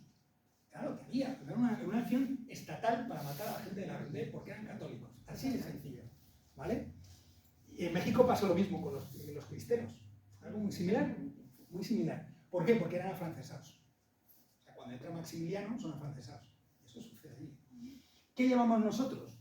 Pues en una sociedad, que si leéis los libros de Marvin Harris, era una sociedad caníbal, y además no utilicemos, yo he mirado otros términos, era una sociedad caníbal. Habían exterminado la megafauna del Pleistoceno, lo único que tenían que podían hacer era cazarse entre ellos, hacer la guerra florida o cazar a otras tribus. Se cazaban y se comían. ¿Qué imponemos nosotros? Pues les damos una alternativa, el otro día lo estaba hablando con un cura, les damos una alternativa muy interesante. Voy a pasarme para allá, para que no estoy mirando solo para el mismo lado. Una alternativa interesante, que en vez de que nosotros nos comamos entre nosotros en nombre de los dioses, a partir de ahora os podéis comer a Dios y llevarlo dentro. Y dijeron, no tardaron nada, dijeron, me parece un buen chollo, Buen cambio. pero me traes ovejas y vacas y gallinas, todo vino de allí. Allí no había ni una abeja, ni un caballo, no había nada, todo vino. Lo único que tenían era el pavo. Era lo único que tenían. Bueno, como veis, los cronistas de la época no tuvieron dificultad en documentarlo. Cuando tomaron la ciudad de Tenochtitlán, el propio Hernán Cortés no pudo parar a los transaltecas que iba con él, los que luego sus hijos posteriormente irían a Filipinas, se embarcarían con Legazpi. Con un grupo de vascos, con no sé qué, se embarcaron con ellos a Filipinas. Fíjate si éramos racistas, ¿eh? De México, sí. Sí. Curiosamente, los que eran de Zarauz, de los que eran de Getaria, los tuvieron que llevar en barcos separados porque estaban regañados entre ellos. Era algo así, no me hagáis caso, pero era... Quiero decir, el problema no era con los indios, era entre ellos. Joder, llámame racista, atrévete.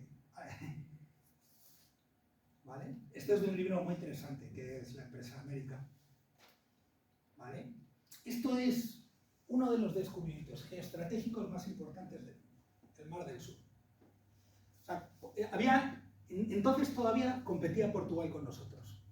Esto creo que fue en el 13, ¿no? En 1513 fue que se descubrió el Mar del Sur.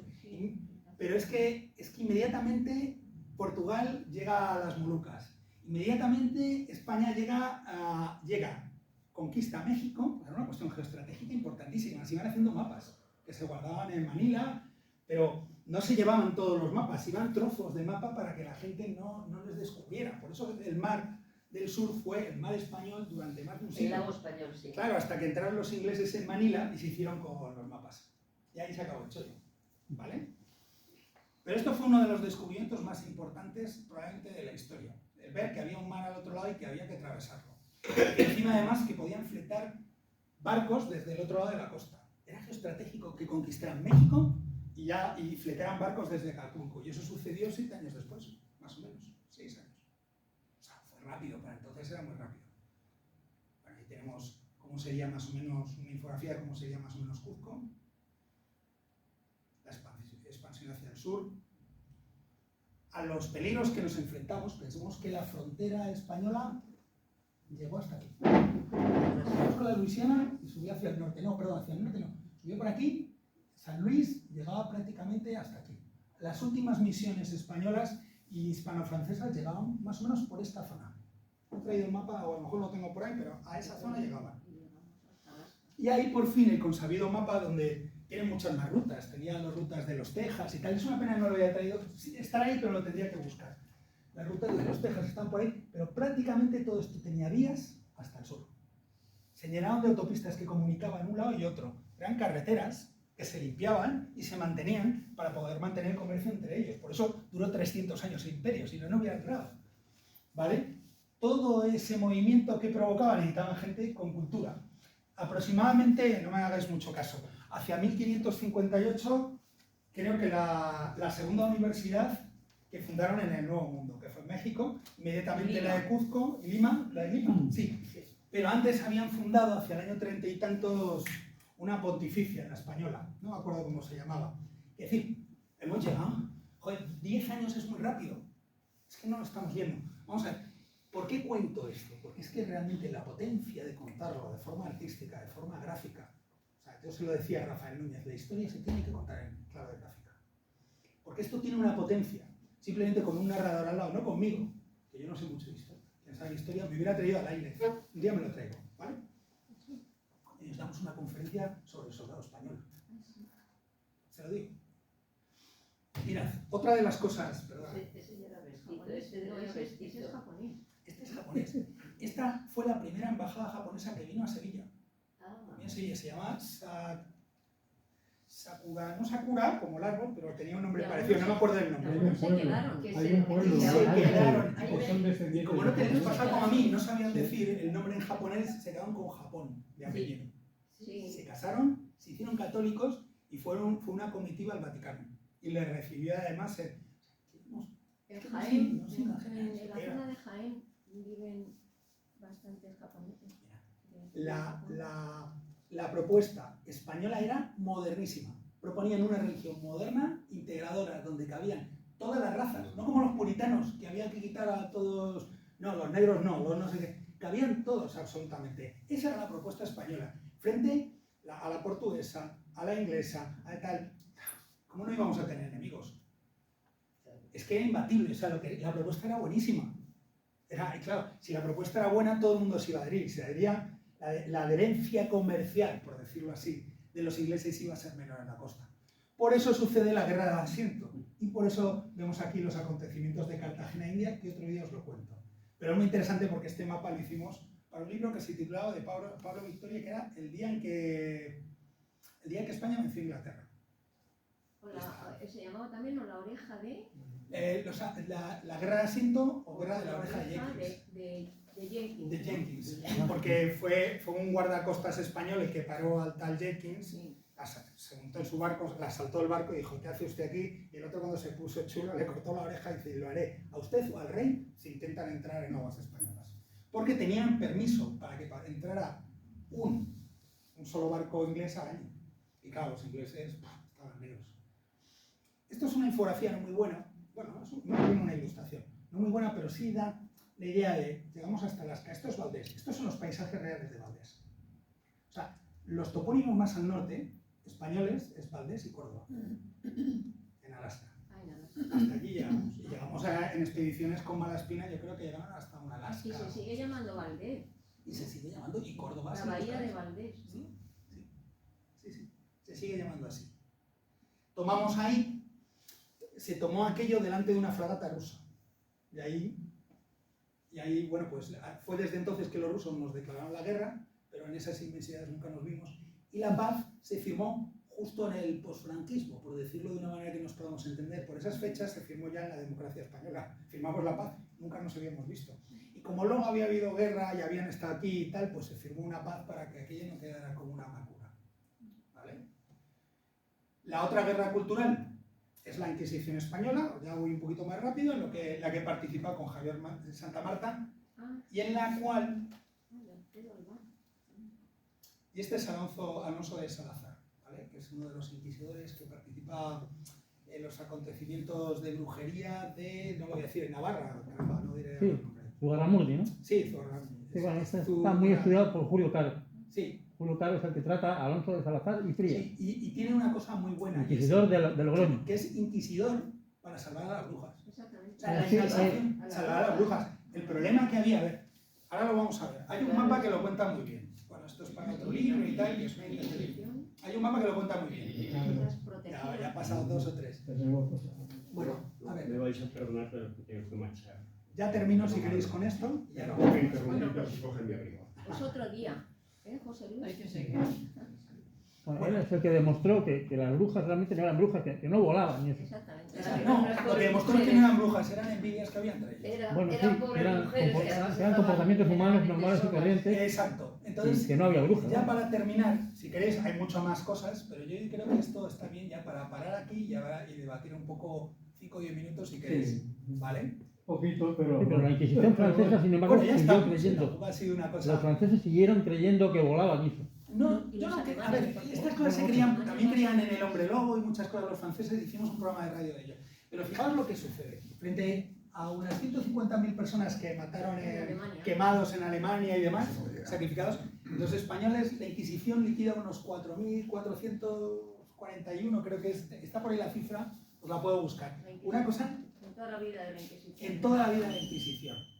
Cuando a lo mejor los ingleses entraron a la sangre de fuego en Irlanda y mataron a la mitad de población. Mataron a 50.000 también foráneos suyos por ser católicos. Claro. Entonces, coño, creo que la propuesta hispana, y ya me voy de aquí, bueno, este cuadro sí os lo enseño para terminar. ¿Queréis que lo deje aquí? Jardín de las Delicias. ¿Por qué os dejo en el Jardín de las Delicias? A ver, Porque este cuadro lo tenía Felipe II en su habitación. sí. Y acabamos hablando con uno de los grandes reyes de la historia. Felipe II, alguno de sus proyectos era poder conquistar China, lo tenía como proyecto de verdad, lo que pasa es que estaba metido en la guerra en Flandes. O sea, para hacernos a la idea, empezábamos en Oriente y terminábamos en Oriente. Es decir, empezábamos donde terminaban los turcos y terminábamos donde empezaba China. ¿Vale? Este cuadro estaba en la habitación de Felipe II. Este cuadro. Y preguntó a la iglesia si eso estaba acorde con la religión, Sí, autorizado. si estaba autorizado. Si era moderno Felipe II, y ya termino, que no solo pregunta por este cuadro, sino una cosa que ha perdurado en Filipinas desde su gobierno, es que en un momento dado plantea un referéndum para ver qué pueblos no querían someterse al reinado de Felipe II, al reinado español, y desde entonces se les respetó hasta el 98. Para que veáis. Quiere decir, somos un Estado moderno, lo hemos sido siempre, somos un Estado muy acomplejado. Hasta el 98, ¿pero qué año? De 1800. De 1800, no sé si unos años antes, por ahí, hasta prácticamente esa época, 1898. se mantiene independiente ahí en la montaña porque no querían someterse y perfecto. Entonces lo mantuvieron aparte, como eran pueblos que estaban aislados, tampoco iban a hacerles la guerra. Y así lo mantuvieron. Lo que quiere decir con esto es, primero, que el arte en un sentido, el arte es un gran arma que tenemos, que no solo el arte, sino que tenemos que utilizar el arte y muchas otras cosas para poder combatir las mentiras de muchos, que nos hace ser una nación de gente muy acomplejada, pero muy valiosa. Y a partir de ahora lo que queráis.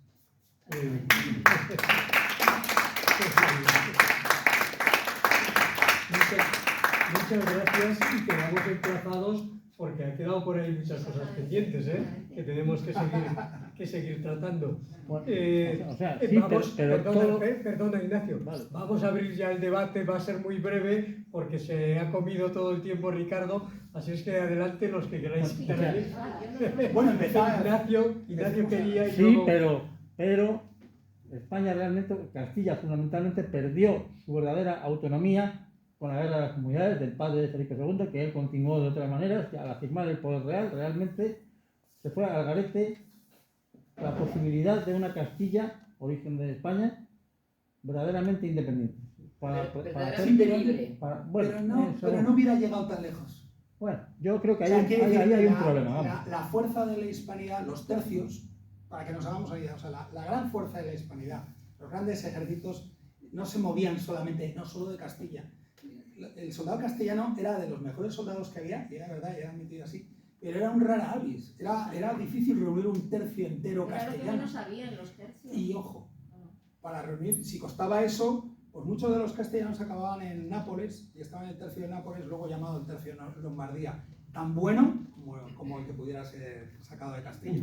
Sí, pero bueno, ahí se crea un sistema vertical que no me gusta absolutamente nada con Felipe II y con las leyes de limpieza de Sánchez.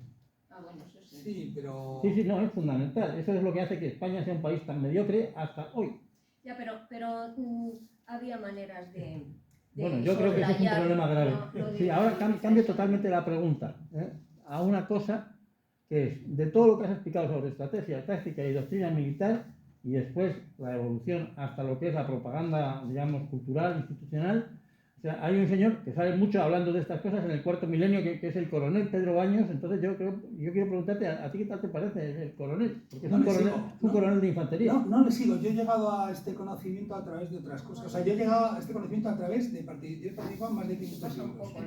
Debo estar ya por los 700. Es un señor que me inquieta, ¿no? Porque a ver, este trabaja para los servicios de información españoles, pero al mismo tiempo el cuarto milenio muy estadounidense, muy ocultista. Pero bueno, Ignacio, no tiene nada que ver ahora. Eso, por eso he dicho que he cambiado el asunto. No, pero está bien que lo hablemos, ¿no? Bueno, esa es la pregunta.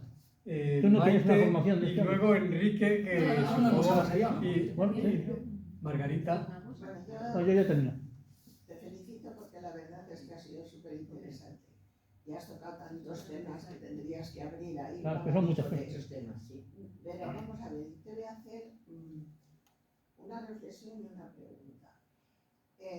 Precisamente ayer lo hablaba yo con mi marido, que, vamos a ver, el sentido del respeto al contrario me refiero al que no piensa igual. Sí. Los caballeros, al decir a tus hijos que sean caballeros y tal, eso me ha iniciado el decirte esto. El respeto a la jerarquía. Y ahora, pues, no sé, desde que se murió Franco, todo el mundo está en contra de las jerarquías porque dicen que todos los jerarcas son dictadores. Eso es una estupidez. En todas las sociedades tiene que haber una jerarquía, tiene que haber un director de hospital, tiene que haber o sea, No, y no pasa nada, ¿verdad? No se respeta. Claro. Sí, pero pasa una cosa. Después de la Segunda Guerra Mundial, se respetaba el honor, la jerarquía, todo eso. Pero luego, ¿qué ha pasado para que todo eso se vaya al garete? Y hoy la gente joven dice, tu jefe, me queda tu jefe. Yo el rato de trabajo y luego no hay respeto ni a la cultura, ni a la personalidad del individuo, no hay respeto a los ancianos, ni a los niños. O sea, esto es una debacle. ¿Y por qué se ha producido esa debacle? Cuando en realidad, y más en España, el sentido del honor, el sentido de la justicia, el que no se necesitaba un notario para vender una de esas de 1.000 millones, porque se estrechaba la mano y el honor estaba... Todo eso, ¿por qué se ha ido al cabeza? Y ahora te digo la segunda cosa que te iba a decir. ¿Cómo vamos a poder enfrentarnos a todo esto que se nos viene encima? Que fíjate tú, lo digo para que no se me olvide, están aprovechándose de la diversidad, de la inclusión y de la igualdad. ¿Por qué? Porque eso convence a todo el mundo. la diversidad, porque tal, porque... Y todo el mundo dice, es verdad, y todos somos iguales. Mentira, no somos iguales. Porque tú vales para una cosa, yo valgo para otra. Y cada uno debería hacer para aquello, para lo que vale, para enriquecer una sociedad igualitaria. Pero no somos iguales. Y lo de la inclusión, lo mismo. ¿A todo el mundo hay que incluirle? Pues no. Pero tú te pones en esa postura y eres el diferente, el que está excluido, el globalista, el que no quiere aceptar. Entonces, resulta que esos somos minoría. Y como somos minoría, estamos ahí. ¿Qué vamos a hacer para poder afrontar toda esta amalgama de cosas que nos están metiendo con esa sutileza? Porque fíjate tú que nos lo ponen como cosa buena. La diversidad es estupenda porque somos... Y claro, tú dices, no, yo no estoy de acuerdo. Es que es como lo de las vacunas, igual. Han partido la sociedad, han partido las familias. Pero sí hay familias que se han dejado de hablar porque uno estaba vacunado y otro no. O sea, están troceando con cosas que aparentemente son buenas, pero eso tiene como consecuencia algo muy gordo. Son con mensajes que son buenos. La ignorancia. Exacto. Es que tenemos una barbaridad de gente ignorante, pero no solo en España, en el mundo entero. Claro, La gente se lo cree todo. por eso es más Sí, Porque difícil. la puñetera, televisión y el Apple y el Wikimedia, La propaganda. la gente se pone, como tú dices, delante de una pantalla y se traga todo lo que le echan. Y además luego, aunque sean gente, a mí me sorprende que gente preparada, médicos, filósofos, y se lo creen. Yo digo, Dios mío, ¿cómo puede ser? Bueno, pues ¿cómo se combate esa ignorancia? A ver, ¿Cómo nos enfrentamos a eso que se nos viene? A ver, primero, pensando que nos estamos enfrentando a un totalitarismo gravísimo. Claro. Segundo, hay que aceptar la opinión, venga de quien venga, pero él a cambio nos tiene que aceptar la nuestra. O sea, si tú piensas que los nanorobots que te han metido a través de la vacuna hace que tenga la voz metalizada, pues yo te lo aceptaré, te podré rebatir, me tiraré una tarde discutiendo contigo, no, pero te voy a aceptar y te voy a querer igual. Te voy a querer igual. Fíjate que es parte de una cosa que se nos ha olvidado, del amor por los amigos y por la familia. Y ese es el principal combate. El combate, ellos piensan que están aquí, están muy despistados. El combate está aquí, porque si hay amor, si sigue habiendo familias, tenemos todavía, hay guerra, hay partido. Margarita, y después cerramos ya con Enrique. Nada más que cuando he dicho que mejor no se haga una película sobre algo de la historia de España, es porque aquí nos ponen verde. Esa última película que se hizo sobre los últimos de Filipinas, es que nos ponían verde. Pero es que como son tan progres aquí los del cine, pues claro, la historia de España pues es un horror para ellos y bueno, pues y nosotros también. Y el José Luis García es el único, pero al pobre nunca le dan financiación. O sea, o es muy difícil porque él lo dice, ahora está mucho en la radio, pues que lo de No, ya no hacer produce. una película, Que no le daban pues, financiación. exactamente, pues es muy difícil. Y es que Mientras que otras si basuritas hace una no tienen película, minerales. los directores que hay en España sobre la historia de España no van a poner a caer de un burro. Bueno, esa es una guerra que no vamos, o sea, que no vamos a ganar en años, porque sobre todo es una guerra contra ignorantes. No hablo de ella que sean progreso, ¿no? Es que me molestaría que la gente del otro lado, por decirlo así, sea igual de ignorante. En este caso ellos dicen progresistas, pero yo soy mucho más progresista. Yo creo en el progreso, de progresar, Claro. no en la progresía, sino Claro. que hay que progresar entre todos. Pero me molesta que además se hayan apropiado, igual que ellos se molestan, que yo me haya apropiado de un término que es patria, a mí me molesta. Cuando os digan que es que te has apropiado de la patria, sí, pero tú te has apropiado del progreso, que es tan importante para que una nación avance. Y como te has apropiado de él, la nación no avanza. Sí, porque hicieron una película hace ya unos años, pero tampoco mucho, sobre la duquesa, la princesa Éboli. de Éboli, y el malo de la película era Felipe II. Era malo, pero vamos. Y la princesa de Éboli, pues que era una espía a favor de los Países Bajos, pues resulta que era la buena. Claro, es que aquí te hacen una A mí me película. parece como increíble. Felipe González era, digo Felipe González, fíjate que es lo que me ha salido aquí hablando. Felipe II, Tradicional. fíjate, me ha traicionado tanto, ese es el gran hermano que hemos visto antes, ¿verdad? Ha sido gran hermano. No, Felipe II era uno de los hombres más modernos de su época.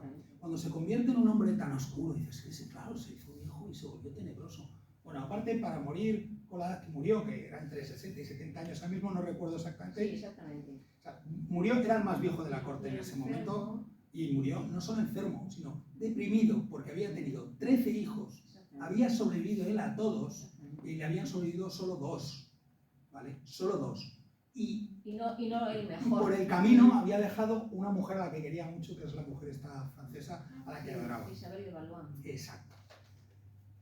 Enrique, como sabemos que tú vas a tener un debate más amplio con Ricardo en un café o en una cerveza, no, ahora si quieres comentar alguna cosa de lo que ha dicho Ricardo, breve, porque ya nos hemos pasado Voy el a tiempo. comentar muy breve, en el sentido de que, bueno, si yo impulsé a Ricardo a que viniera aquí es precisamente por esa fuerza de lo gráfico que tiene, ¿no?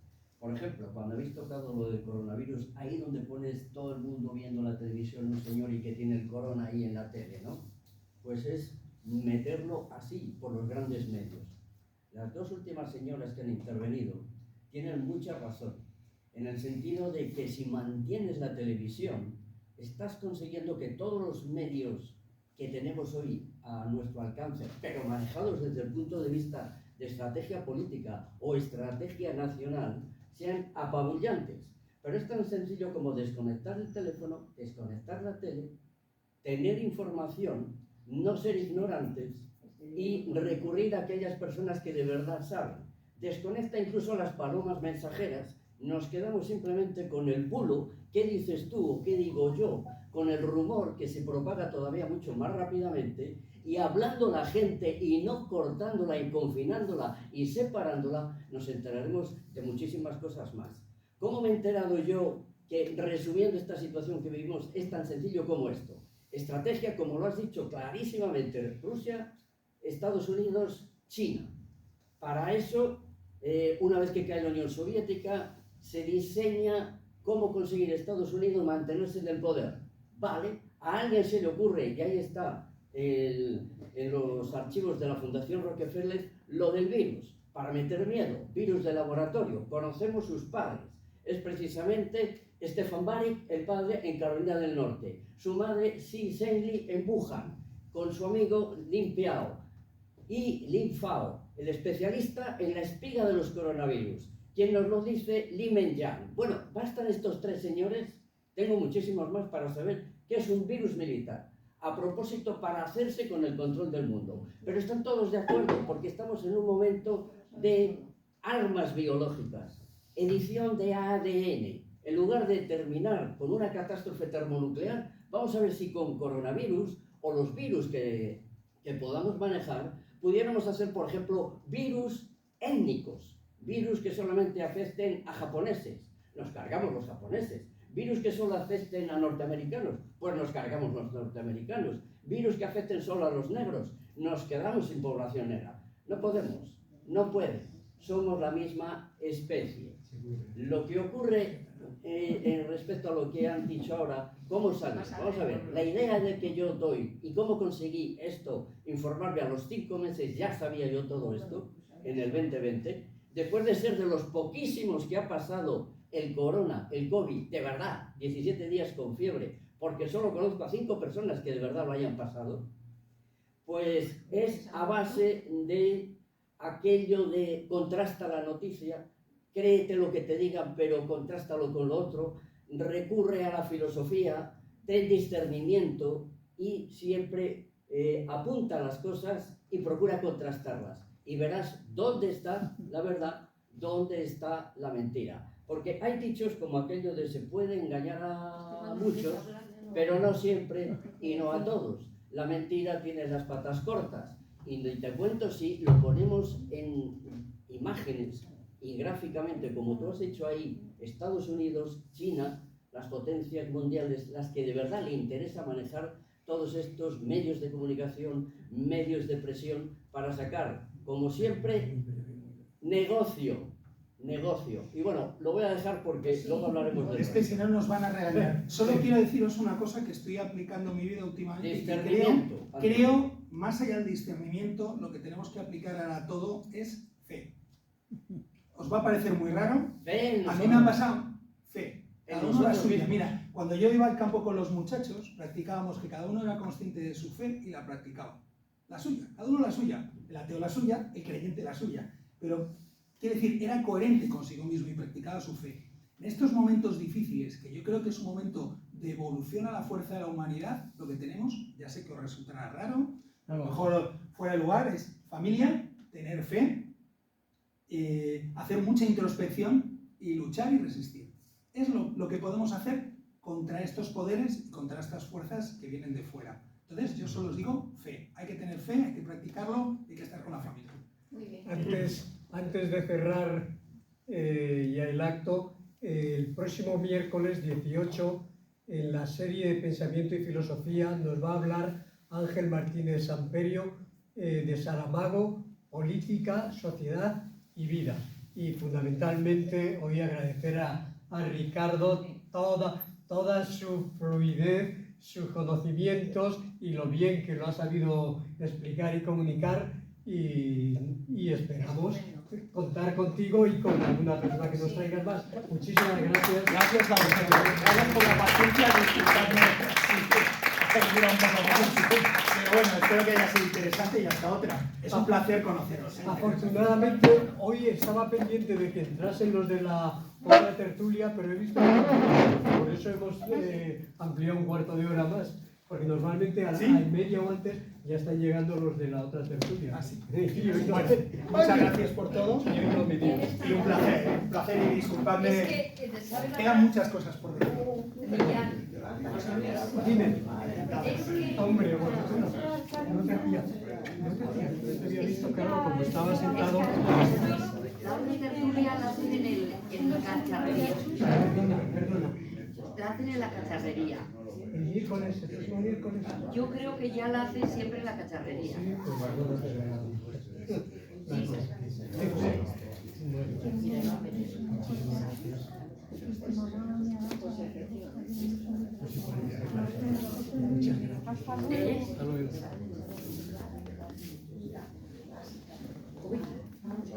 Sí, es que yo creo que yo el otro día los vi, los de la tertulia de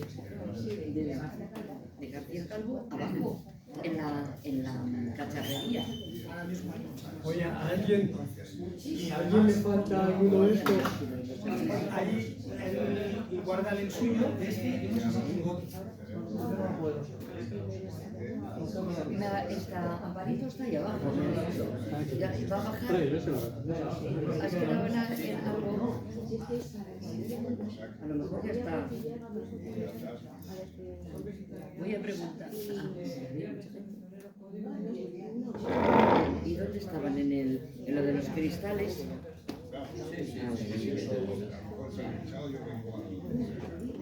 No tengo dónde poner montaje tampoco. Ya, me lo imagino. Oye, ¿y Carmen estaba allí también?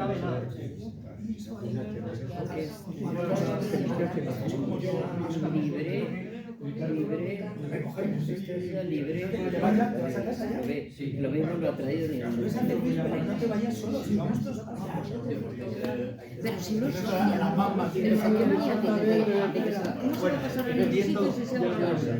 Mañana te llamo. se da de alta?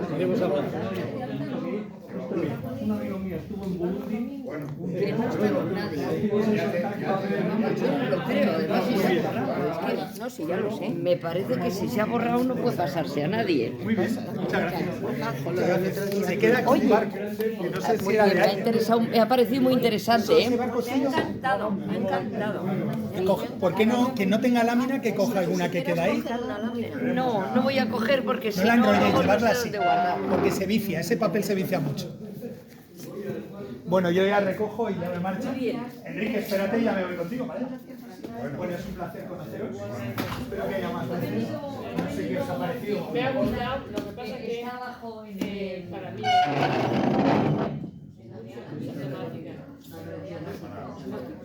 Ella es filósofa, pero es ha perdido mucho. o sea, quiero decir que, a ver, la gente que Bueno, pero lo podemos trocear. porque eso es lo que te quería decir yo. Ha sido A mí, por ejemplo, me sucede a 13 años y el nombre, o sea, se ha comportado pues como es ella. vamos, es mi opinión, ¿sabes? Y ya está. No, pero tampoco, no, pero a mí me parece bien, pero yo de la escuela de Salamanca, pues Bueno, bueno, podemos hacer cosas más sencillas.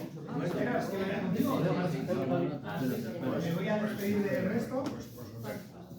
Enrique, que entonces quedamos sin problemas, vale. Me quedo sin despedirme. Hasta luego.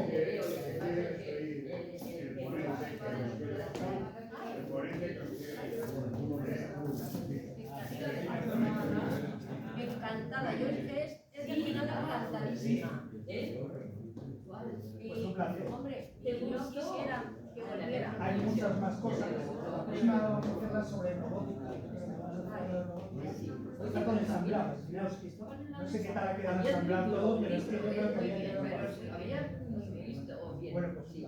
Pero yo creo que Margarita, bueno, Mañana tenías que ir a los espaguetis con los puestos, que no dirigiría ni un nada. Lo que pasa es que luego cuando vas saliendo, vas desenvolviéndote, vas despertándote. Oye, me alegro mucho porque ha estado muy bien, muy interesante. Y además a mí lo de la guerra de Ritz me ha resultado muy interesante. Es que yo creo que has metido demasiado tema, porque troceado esto, todo es interesante. Y todo da cada uno para una conferencia. Como para la apertura de un ciclo de conferencias. Mira, a mí me ha parecido interesantísimo y muy corto el tema de la tecnología en la propaganda, por ejemplo. Bueno, eso da para 40 minutos. Pero de forma exactamente un poquito más, porque además es tan poca la información. O sea, tenemos todo tan atropellado, nos están invadiendo de tal manera, nos están impidiendo digerir toda la información que nos viene, que no nos fiamos, porque lo que tú decías me parecía muy interesante.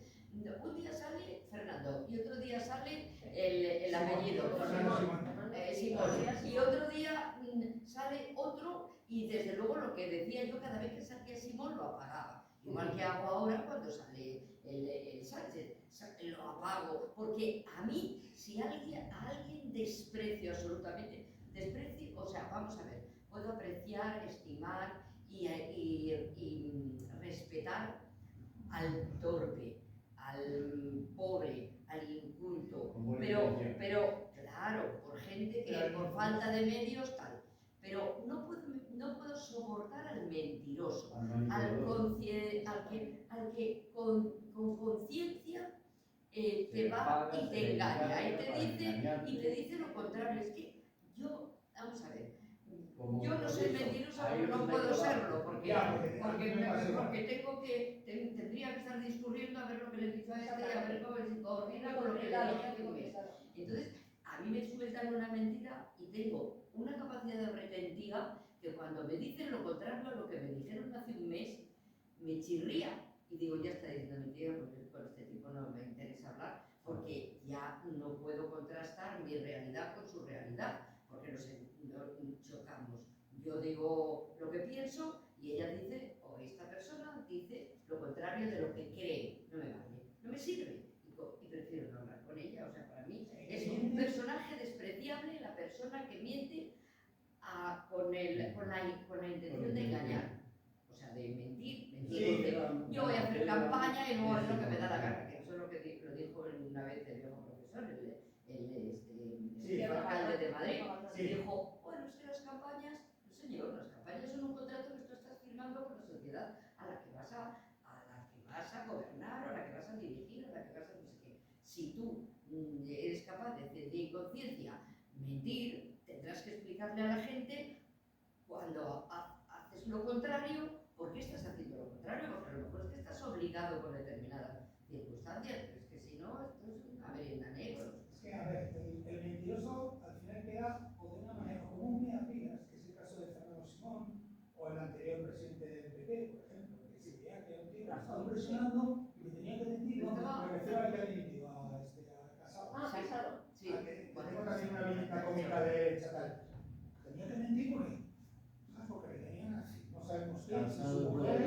porque del sí. foro de la... Claro, lo que sea. Yo, fíjate, yo no me he atrevido a decirlo porque digo, cada uno que opine lo que quiera de él. Pero obviamente, Pedro Sánchez lo hace porque es malvado. Exactamente. Totalmente. No lo puedes decir en un país porque dices, pa, este es un hombre. No, yo lo digo, yo lo digo de otra manera.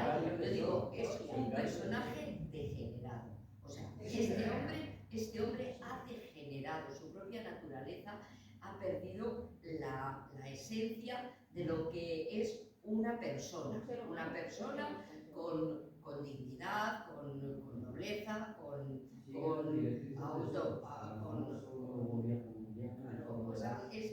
es el típico, yo lo digo y se ríe la gente, pero yo en alguna viñeta he dicho, no, es que este iba para bruto y es un error de la naturaleza. O sea, este personaje, o sea, el Sánchez, es un personaje que iba para bruto y ha salido hombre por error. Pues es que, bueno... Es un desalmado. Sí, literalmente. Pero con conciencia, ¿eh? El que más me ha costado dibujar Con es conciencia, Pedro ¿eh? Sánchez, porque no tiene un gesto...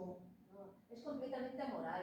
Es que a él, yo no sé, le da todo igual. Bueno, ha salido ahora una viñeta diciendo que no una viñeta, sino una noticia que ha salido en su Twitter o su Facebook, no sé qué, que dice que gracias a Dios están subiendo muchísimo los matrimonios Ya, de pero eso personas parece de... mentira. Sí. El LGTBI, eso dicen que es una fake news. Eso es el pan y circo. Bueno, Esto dicen. Bueno, me da igual, pero si yo ya lo veo así. A mí no me va a convencer ni eso porque es mentira ni porque es verdad. Que dice que el matrimonio es una cosa franquista.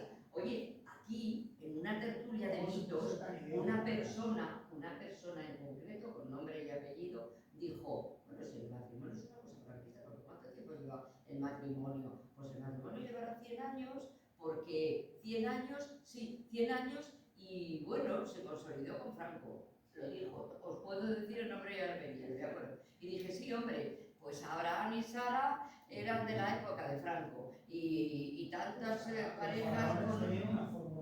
Claro, pero vamos a ver, pero exactamente, hay un compromiso entre un hombre y una mujer que se comprometen a ser, pues a tener hijos y a responder de los hijos Pero bueno, pero si es que eso... Pero vamos, es una idiotez. Por eso dicen tantas idioteces. Eso puede ser mentira, pero yo me lo puedo creer porque se suma a las 100.000 gilipolleces que se dicen. Pero a mí, eso es lo de menos. Y busca las fuentes adecuadas. Vale. Oye, pues nada, me alegro mucho conocerte, esperemos verte más. Pues a Javier Sam... Hombre, efectivamente. Nos ha dicho, pero has sintetizado tanto que a mí siempre me quedo con ganas de que, a ver si esto le diera un poco más de gracia. Vale, pues el próximo... Mira, esto no va a tener Ateneo. Entonces yo me imaginaba que se iba a hacer. Pero bueno, ya lo he visto. ¿Qué pasa? ¿Que vosotros ya os conocíais? Claro, me conocí en una conferencia, la otra la hice de este estilo, esta la he hecho más técnica. Sí, La ha otra cambiado. la he hecho un poquito más técnica. A mí la parte técnica es la de la propaganda. A mí esa parte técnica de la propaganda, de la presión, de no sé qué, de los poderes, me hubiera gustado más, Pues si más queréis, amplio. hacemos una solo de propaganda. Sería maravilloso. Pues díselo, vamos, se lo Hacemos una decimos solo a de Millar. propaganda. Bueno, yo tendría que dejar que se pase. Porque la próxima vez Te lo digo porque hay un tipo que normalmente yo hubiera estado la hora y media. Claro, porque nosotros decimos... Porque yo... A ver, nosotros sabemos por qué, querido. Está muy bien. Oye, pero ¿Cuánto no están abajo, no están en... Vamos a recoger. Son 1:30. Están abajo. Oye, yo me alegro también, no sé qué están viendo. Hasta luego. Mira, si os esperáis, os doy una tarjeta cada uno. Estamos en contacto por WhatsApp. Vale, sí. Si os esperemos, tomamos una cerveza. Ah, muy bien, me parece fantástico. Anda, sigue grabando. Anda, pues ha sido una hora.